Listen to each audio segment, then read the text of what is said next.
After the release of update 27.4 Railjack Revisited, a total of 4 hotfixes have gone live. These are the patch notes, and like usual, they are grouped together per category, so changes from across all 4 hotfixes will be covered when I talk about changes, and so on. So, starting with the changes. In point 1, DE made it so the Archwing launcher blueprint would be consumed upon crafting, and they had also noted in the patch notes that they were looking at adding the Archwing launcher blueprint to Cephalon Samaris' offerings for those that need it post the Archwing quest, as well as some other related issues they had found. However, this was reverted in 27.4.2, and the Archwing launcher blueprint is no longer consumed on use and will always be available to craft in the Foundry. Anyway, DE added Oberon's ability videos to his arsenal, they returned the Simulor Vortex lifetime to a 5-second duration in the Conclave, and they removed an unreleased UI theme, which will come with the Deadlock Protocol. In point 2, DE removed the Stance Forma eligibility on exalted weapons due to Stance Forma providing no benefit to the weapons, and they also removed the inaccurate information found in the in-game market tooltip for Titania Prime accessories. In point 3, DE made it so Stance Forma is eligible to be installed on Garuda's Talons due to her Talons using standard stance mods, and it should be noted that the community was quick to point out that all these stances that can be on Garuda's Talons are the same polarity. So there's that. Anyway, point 4, enemy summons can now be mind-controlled by abilities. They noted, previously there was a mechanic where owned NPCs would not be affected by mind control, but now this only applies to allied-owned NPCs, so there's no misleading things happening with mind control abilities. For the Grattler, they removed the self-damage for the weapon in space, and that it now has the self-stagger mechanic while in space. Moving on to the Railjack changes. In point 1, DE quadrupled the XP gain from removing Railjack hazards. Fire, electricity, and ice hazards plus hull breach now offer 2,400 up from 600. For hull ruptures, it went from 1,000 to 4,000 with this hotfix. DE also changed confirmation text when valence fusing Railjack components just to be clearer, so it now reads choose a stat instead of the previous choose which stat to fuse. In point 2, your pet companions will now teleport alongside you when transitioning between different regions in a Railjack mission. They have stated that this addresses feedback that pet companions could take many seconds to catch up, or if it's bleeding out, won't catch up at all and then die. It also fixes pet companions sometimes dying on an exploding cruise ship that you had already departed from, and a lingering issue with the join warp feature not bringing your pet companion with you. In point 4, they changed the Valence Fusion pop-up if you have no compatible fusion items, but you do have wreckage partially funded. This pop-up will indicate that you cannot use partially funded wreckage for Valence Fusion, but you can get refunded for cancelling the repair and then use the Valence Fusion system. And then lastly, Void Mode will now be disabled when operators use a Railjack turret. For Railjack fixes, DE fixed fire hazards not causing correct damage to the Railjack, the cruising speed avionics stacking its effect if you equip and then unequip it repeatedly in the loadout screen, sometimes crashing when casting the Void Hole Battle avionic, a script error when using Valence Fusion in the Railjack configure panel, when initiating a Railjack mission right when someone else is contributing in the dojo, and when upgrading avionics. In 27.4.2, DE fixed clients using Join Warp, teleporting 10,000s of meters away instead of next to the squad member they were trying to warp to. The particle ram effect flickering if you weren't the person flying the ship, a script error that could occur if you were viewing the Railjack tactical menu while en route to the dry dock, Seeker Volley having no drop location, and it now drops as of this hotfix, the Cosma Tactus unit. They fixed killing cruise ship engines not affecting crew count before the ship has been boarded, a crash associated with cruise ships, and Garuda not being able to melee after leaving and re-entering Railjacks. In point 3, they fixed a functionality loss when recalling back to the Railjack while performing a finisher, the cruising speed avionic not applying its 80% increase for Railjack speed when more than 3,000 meters away from enemy ships, and they fixed the base of the Railjack wing turret appearing to float in front of the client player when mounting said wing turret. Lastly, for Railjack fixes, in point 4 they fixed scrapping unrepaired wreckage displaying that you gained the wrong resources, and that now when scrapping unrepaired wreckage, the UI should only show that you obtained die rack.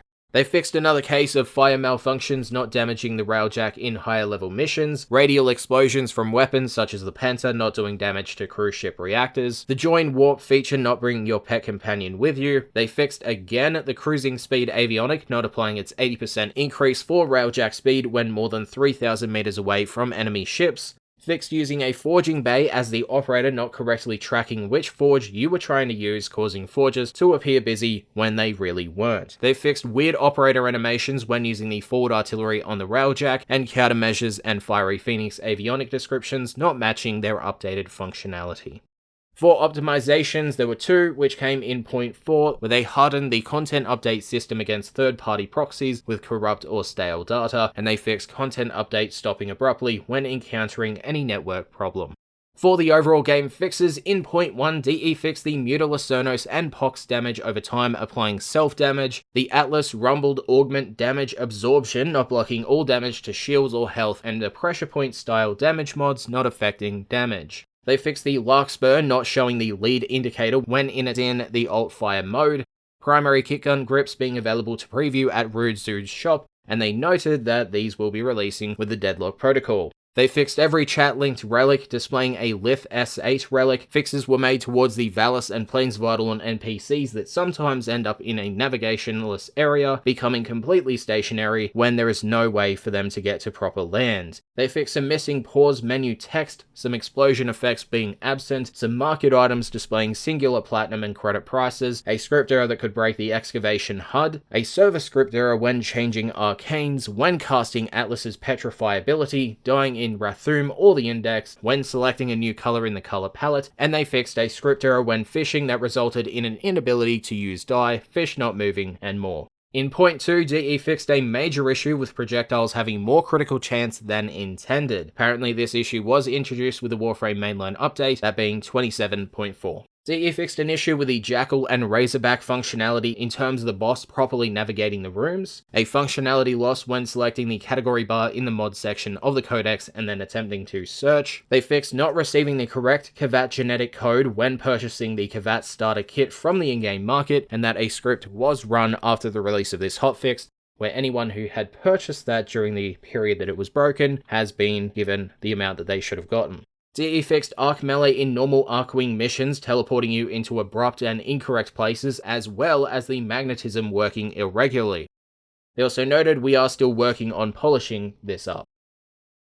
They fixed Exodia Contagion's projectiles being invisible when a skin is equipped, the Jackal getting stuck in various room geometry. They fixed clients' inability to see themselves perform any further emotes after performing an emote, the operator having black teeth, some missing UI icons in the in-game market, a script error that could occur if you received a transmission from a converted Kuva Lich while in Fortuna, Cetus, or a relay. They fixed a script error that could occur if Sargus Ruck attempted to swing his flamethrower wide and spray you with fire before actually acquiring you as a target.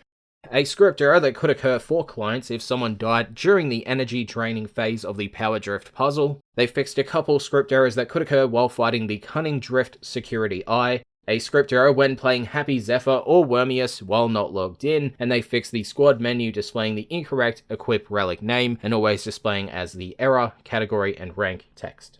In 0.3, DE fixed the hold, cast, and charged abilities becoming non-functional if interrupted by a Parazon finisher, Torrid Toxin grenades dealing self-damage, an inability to approach the Orvalis coil drives to initiate a hack due to the coil drive constantly shocking and knocking you back.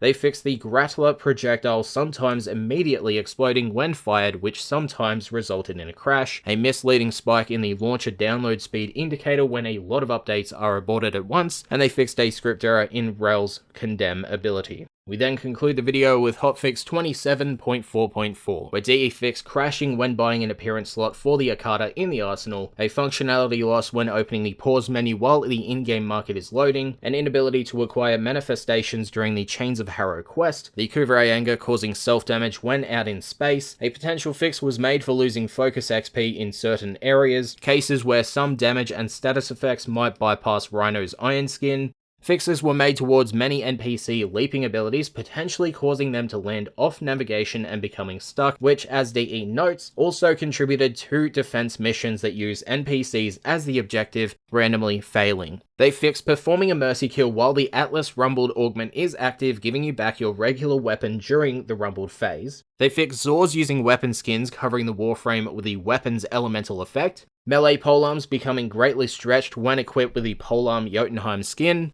They fixed Titania Prime not playing proper movement and dash sounds when equipped with skins. Hydroid's immortal skin not applying correctly to his body. They fixed missing explosion sounds for the Pox. They fixed the recently met players list, populating and then removing all player names, a script error when launching a Railjack mission from the dojo navigation, and lastly, fixes were made towards line breaks for languages without spaces. So that concludes the patch notes for 27.4.1, 27.4.2, 27.4.3, and 27.4.4. Thanks for listening. See you guys next time. Bye.